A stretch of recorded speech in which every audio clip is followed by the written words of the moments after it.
Good morning YouTube, Jeff checking in. I am out time-lapsing the downtown skyline this fine Saturday morning, and I'm hoping to get some beautiful color in the sky. It would be awesome if I could get some nice color. It's been a while since I've had anything spectacular, so that's what I'm going for.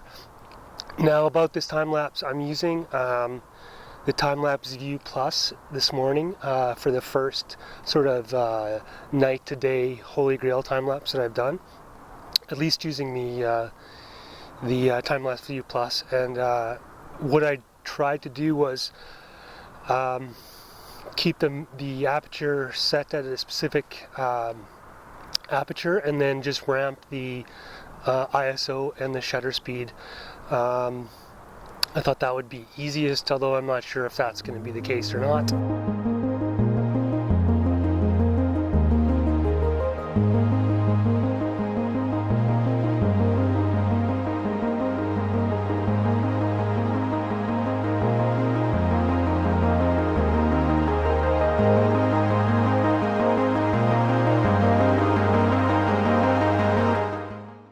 So basically I have my aperture set to f6.7, and then I have my maximum interval at 8 seconds, and my interval at 8 seconds and my maximum exposure at 6 seconds. So that gives enough time for the image to be recorded to the memory card, and that's what I'm doing. So it should as the light increases, the Timelapse View Plus should automatically adjust the shutter speed and the ISO to maintain the exposure level. And so I'm just following it. I actually can't really tell what it's doing, so it might be a total disaster. But that's, I guess, how learning how to work these things goes. The other thing is like,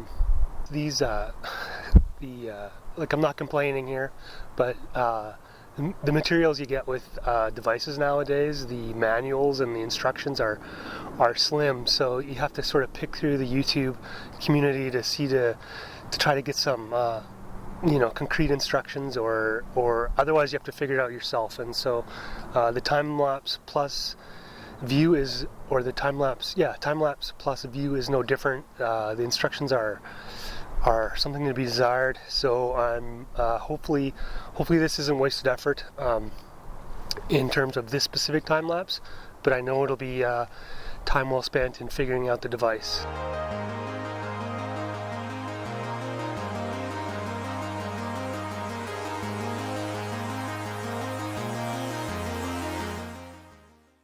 Yeah, and it's actually really cool. The moon is there's a full moon right now. I think yesterday was full moon, and it's just actually starting to dip below a bank of clouds that's running directly behind the skyline. So yeah, I really hope this works, because with the moon dropping behind the clouds, or from out behind the clouds, that's something that's kind of unique and cool. So fingers crossed that this is going to work out. Yeah, so stick with me here.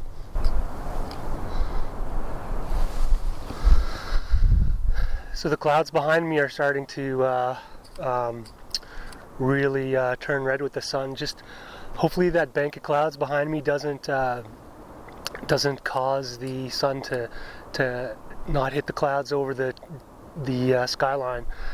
Fingers crossed. Hopefully this whole Timelapse Plus View. Hopefully I haven't totally botched this one, but yeah, sometimes you should practice ahead, I guess, before you actually head out into the field and try to do the real thing. So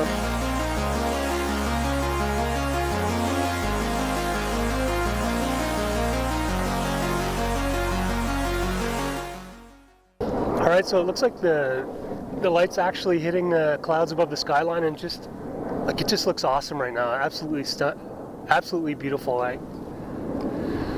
Oh man, I just I hope this works.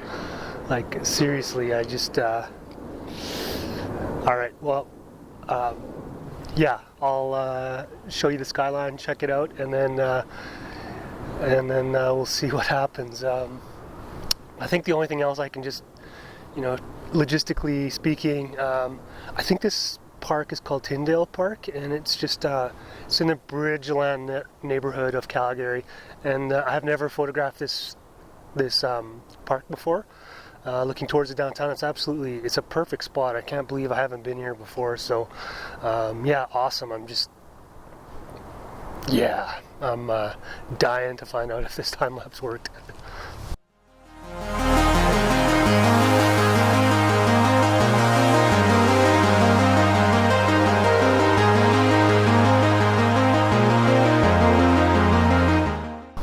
Okay, the light is gone, and yeah, spectacular.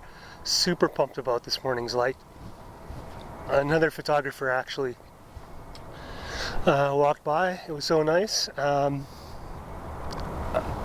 just now going to let the light sort of play out so that I have enough footage to extend after the sunrise. That's the other kind of important thing about doing day to night, night to day time lapses is you want to actually get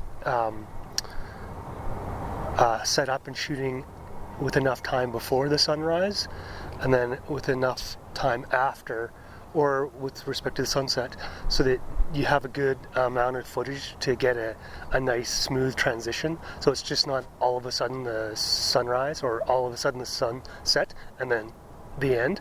And so even though the sunrise is now done, I'm going to let it fire off for a while, so I get a you know, maybe 4 or 5 seconds worth of post sunrise footage, and I'm shooting at 24 frames per second, so you know that could be a couple hundred shots.